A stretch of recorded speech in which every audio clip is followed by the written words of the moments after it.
રાજસુ યજ્ઞ પાંડવોએ કર્યો. ભગવાન કૃષ્ણને બોલાવ્યા છે રાજસુ યજ્ઞ કરવા માટે. ચારે દિશાના રાજાઓને જીતવા પડે. 4 પાંડવોને મોકલાવ્યા 4 દિશામાં, પણ એક દિશા ન જીતાણી, જે દિશામાં જરાસંધ રહેતો.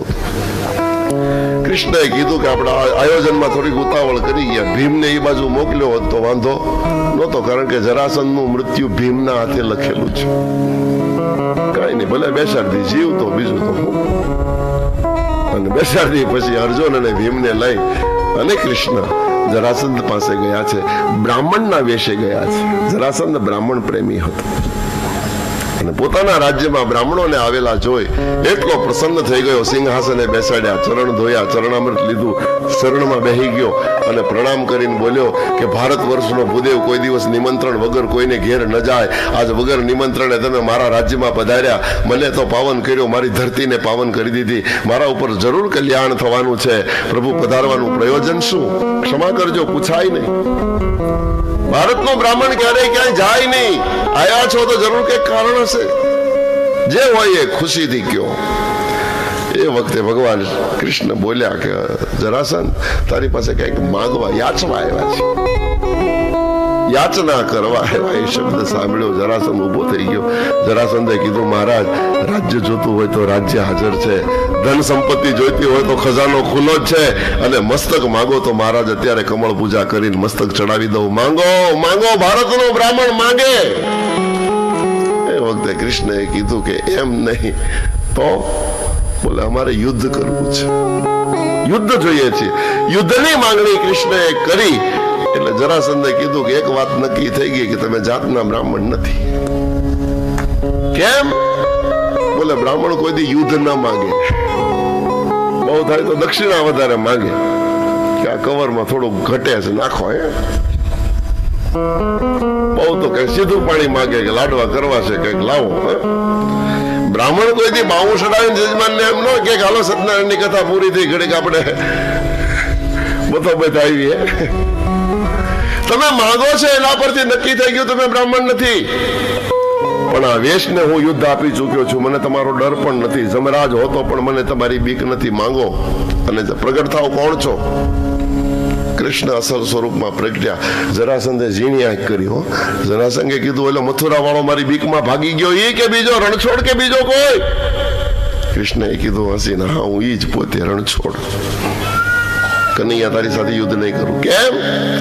બોલે રણ છોડીને ભાગે એવા કાયર હારે હું નથી બાંધતો.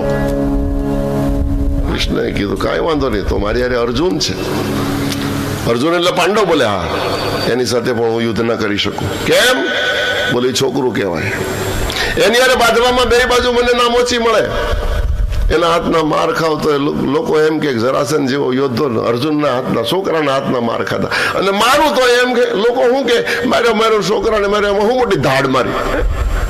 મને તો બે બાજુ નામ ઓછી, એ મારી વડ ન કહેવાય. ભગવાને કીધું તો પછી ભીમ છે. ભીમને ભાડ્યા ભેગો જરાસંધે માથું હલાવ્યું કે ઈ હાલે. ભગવાને કીધું તારી હાટું જ લાવ્યો છું. કથા તો બહુ લાંબી, પણ ટૂંકમાં આજે આપણી પાસે ટાઈમ નથી. દ્વંદ્વ યુદ્ધ થયું અને પ્રસિદ્ધ કથા તમે જાણો. 4-5 દિવસ પછી ભગવાન કૃષ્ણએ ભીમને કીધું, ભીમ તું યુદ્ધ કરે છે પણ દ્રષ્ટિ મને નથી સોંપતો. બહુ સુંદર સિદ્ધાંત કૃષ્ણ અહીંયા સમજાવવા માંગે છે સંસારને. યુદ્ધ કરતી વખતે તું દ્રષ્ટિ મને સોંપી દે. યુદ્ધ કરતી એટલે આ શબ્દના અર્થ એવા સંતો કરે છે કે આ સંસારમાં આપણે રહેવાનું છે, પણ દ્રષ્ટિ ભગવાનને સોંપીને તમે સંસારના બધા જ કામ કરો, યુદ્ધ કરો, તમારો વિજય થઈ જશે. સંસારમાં સરસો રહે, મન રહે મારી પાંચ, સંસારમાં લેપાય નહીં, એ જાણ મારો દાસ. રહેવાનું તો સંસારમાં જ છે, પણ ચિત્ત ભગવાનને સોંપી દઈએ તો પછી આ બધા જ સંસારના કાર્યો એ ભક્તિ બની જાય. મારે તમારે ભક્તિ અલગથી કરવાની રહે નહીં. અત્યારે અલગથી ભક્તિ આપણે કરવી પડે છે. એનું કારણ શું છે? આપણે કર્મમાંથી ધર્મને હાંકી કાઢ્યો છે. જો કર્મમાં જ ધર્મ હોય તો અલગથી ધર્મ કરવાની જરૂર જ શું છે? પણ હવારમાં ધોતિયું પીતાંબર પહેરીને પૂજા કરવા જાય ત્યારે આપણને એમ થાય કે નરસિંહ મહેતાનો બીજો અવતાર.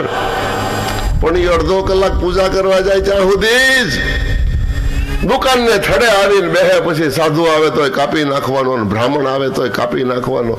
આપણે કહીએ ભાઈ કાંઈક સમજીને ભાવ કર, બોલે ભાવ ઇઝ ભાવ, બિઝનેસ ઇઝ બિઝનેસ. પાછો આપણને ઉપદેશ દે લે. પછી એને અલગથી ભક્તિ કરવી પડે. જેને પોતાના કર્મમાંથી ધર્મ હાકી કાઢ્યા છે, અને આ કથા ખાસ સમજવા જેવી છે.